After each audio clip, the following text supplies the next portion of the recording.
High high ভাই, এই লোকটি এত বড় বড় কথা বলার সাহস কই পাইলো? একটা অপ্রকট সত্যি বলে দিয়ে যাচ্ছে, আজ পর্যন্ত কোন মুসলমানকে দেখিনি ঈদের দিনে মসজিদের সামনে মাইক চালিয়ে দিয়ে নাচছে। আজ পর্যন্ত কোন খ্রিস্টানকে দেখিনি যিশু খ্রিস্টের জন্মদিনে মুরগি কেটে পুকুরের কোনায় বসে খাচ্ছে। কালী পূজার বিসর্জনের দিন হিন্দুকে দেখেছি মাকে টলিতে তুলে দিয়ে মদ খেয়ে নাচতে নাচতে যাচ্ছে, বলে আসছে বছর নাকি আবার হবে। ভাই তাড়াতাড়ি এই ভিডিওটি শেয়ার করে রাখেন যাতে করে সকল মানুষের কাছে এই বার্তাগুলো পৌঁছে যায়। আমার বাড়ির পাশে একটু দূরে একটা মসজিদ আছে, আমি ভালো করে ঘড়ি ধরে মিলিয়েছি, সেটা দিনে 5 বার নামাজ পড়ে মুসলমান। ভোর 5টায়, দুপুর 12টায়, বিকেল 3:30টায়, বিকেল 5টায়, সন্ধ্যে 7টায়। একদিন, দুদিন, 3 দিন, 1 সপ্তাহ মিলিয়েছি, নামাজের সময়টা 1 মিনিট এদিক ওদিক হয়। আপনাদের এই পুরো সবঙ্গে যদি বন্যা হয়ে যায় তবু নামাজের সময়টা পরিবর্তন হবে না, ওটা ভোর 5টার নামাজটা 5টাতেই হবে। কিন্তু দুঃখ কি, নরঘাট ব্রিজটা পেরোতে গেলে ডান দিকে একটা মুরগির দোকান আছে, ওই দোকানটার নাম হচ্ছে শ্রীকৃষ্ণ ব্রয়লার সেন্টার। গোটা 110, কাটা 220। আমার কষ্ট হয়, তোমার নাম নিয়ে মানুষ কসাইখানা খুলে ফেলেছে। 1 মাস ওরা রোজা পালন করে, সকালবেলা সূর্য ওঠার আগে মুখটা ধুয়ে নেয়, একটুখানি খেয়ে নেয়, সারাদিন উপবাস না খেয়ে থাকে, সন্ধ্যেবেলা একটু জল আর খেজুর খেয়ে উপবাসটা ভঙ্গ করে। পরে কি খাবে সেটা বড় কথা নয়, 1 মাস তো পালন তো করে। আর আমার বাড়ির মা বোনেদেরকে বললে কি গো একাদশী করবে না, বলে না এবারটা হবে না পরের বারটা হবে। আমি কি একাদশী, বাকিরা সবাই দোষী, সবাইকে নিয়ে মরবো। ওরা সময় করে নামাজটা পড়ে, আর আমার বাড়ির মায়েরা বোনেরা সময় করে পরনিন্দা পরচর্চা নিয়ে ব্যস্ত হয়ে থাকে। একটা অপ্রকট সত্যি বলে দিয়ে যাচ্ছে, আমি জানি না আমার কণ্ঠস্বর মাইকের মাধ্যমে কত দূর পর্যন্ত যাচ্ছে। আজকে আমার আপনার বাড়ির পাশে সবং, তেমাখানি, ওইদিকে কি সবার এড়াল, গুড়াল, খেপাল যা আছে, আমার রাধামনপুর, পুরুলিয়া, বাঁকুড়া, মেদিনীপুর, মুর্শিদাবাদ, আমার আপনার বাড়ির পাশে আপনারা যে মুসলমান ভাইদেরকে দেখছেন, এই মুসলমানরা কেউ আরব থেকে আসেনি, এরা কেউ ইরাক থেকে আসেনি। আরবের মুসলমান বাংলা বলতে পারে না, ইরাকের ইসলামরা বাংলা বলতে জানে না। দেখবেন এরা আমাদের মতো বাংলায় কথা বলছে, বাঙালির সঙ্গে অনেক রীতিনীতিতে মিল আছে এদের। তাহলে বলুন এরা কি করে মুসলমান হয়ে গেল?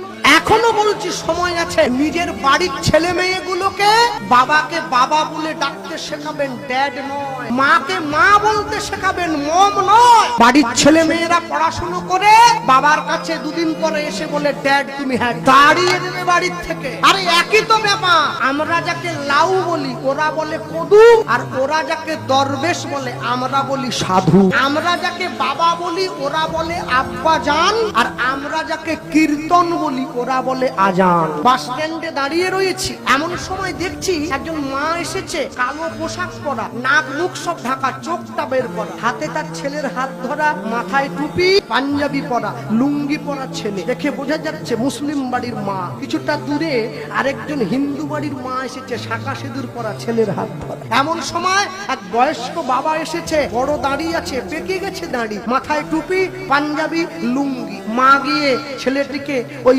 ভদ্রলোকের সামনে গিয়ে বলছে, বাবা মৌলবী সাহেব এসেছে, সেলাম আলাইকুম বলো। দেখুন মা শিক্ষা দিচ্ছে, মা হচ্ছে সংসারের গাছের গোড়া। মা যখনই শিক্ষা দিল, ছেলে গিয়ে বলছে সেলাম আলাইকুম। আর ওই মৌলবী সাহেব ছেলেটাকে বুকে জড়িয়ে ধরেছে, বাবা দীর্ঘজীবী হ, ওয়ালাইকুম সালাম। আর এমন সময় হিন্দু বাড়ির ছেলেটা কাঁদছে, কুড়কুড়ি খাবে, ওর মা দূর থেকে আমার দিকে আঙুল বাড়াচ্ছে, ধুতি পরে আছে। ওর মা ওই ছেলেটাকে শেখাচ্ছে, আর একবার যদি কাঁদিস, ওই দেখ হিন্দু ধর্মের একটা বৈষ্ণব দাঁড়িয়ে আছে, ওকে ধরিয়ে দেবো, ঝোলায় করে পুড়ে নিয়ে বাড়ি চলে যাবে। আমি অবাক হয়ে গেলাম, এই তো আমার দেশ।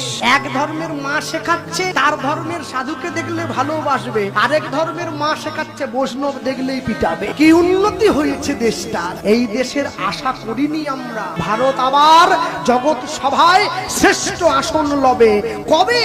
যেদিন মানুষের সঙ্গে মানুষের গান হয়, প্রাণের সঙ্গে প্রাণটা মিশে যাবে। আমাদের বাড়ির থেকে একদম সামনে দুটো 3টে বাড়ির পরে একটা মুসলমান বাড়ি আছে, ওদের বাড়িতে 2 ছেলে আছে, বড়টার নাম রোহিত, ছোটটার নাম সোহেল। আমি যখন বাড়িতে মাঝে মাঝে পথটা গাই, তা দরজার বাইরে দাঁড়ায়, কিরে কি শুনেছিস? দাদা আরেকবার গাও দেখি। ওরা পড়াশোনা করছে, শিক্ষিত ছেলে। আর কি এইটা শুনবে? বলে হ্যাঁ, ওই গানটা আমাদের বড্ড ভালো লাগে। আমি অবাক হয়ে যাই, ওরা মুসলমান হয়ে হিন্দু ধর্মের ভগবানের ভাষা বুঝে গেল, আমি বাঙালি হয়ে ঘরে দরজা দিয়ে বসে টিভি সিরিয়ালটা চালিয়ে। তাই তো আমার সঙ্গে ওদের তফাৎ। ভগবানের প্রসাদ পেতে বসেছে, সেইখানে পর্যন্ত পরের আলোচনা করছি। এ প্রসাদ মানে শুধু পেট ভরানো, আর কিছু না। আসলে হিন্দু ভাইটি যে কথাগুলো বলেছে না, কথাগুলো আসলে আমাদের সবাই হৃদয়কে ছুঁয়ে দিয়েছে, যার কারণে এই ভিডিওটি আপনার আমার সবারই কিন্তু ভালো লেগেছে। যদি অবশ্যই এই ভিডিওটি আপনার ভালো লেগে থাকে তাহলে শেয়ার করতে ভুলবেন না, যাতে করে আরো অসংখ্য মানুষ জানতে পারে আমাদের ইসলাম ধর্ম শান্তি এবং স্বচ্ছ সুন্দর ধর্ম। এবং আমাদের এই ধর্ম থেকে, আমাদের এই রীতিনীতি থেকে মানুষ অনেক কিছু শিক্ষা গ্রহণ করে। এত সুন্দর একটি ধর্মতে